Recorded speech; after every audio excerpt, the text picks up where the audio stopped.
This when you worked with Hema Malini, how was that experience? Hema ji के साथ. हैं? Hema. क्या?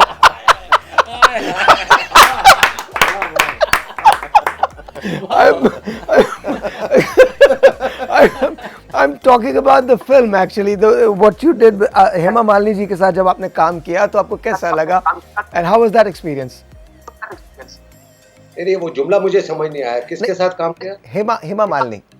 हाँ, वो देखो बात ये थी कि देखो बहुत साल पहले जब मैं हिंदुस्तान में था और मुझे वहाँ पर 87-88 में एक फिल्म की ऑफर हुई. राकेश रोशन की एक फिल्म थी जिसका नाम था खून भरी मांग.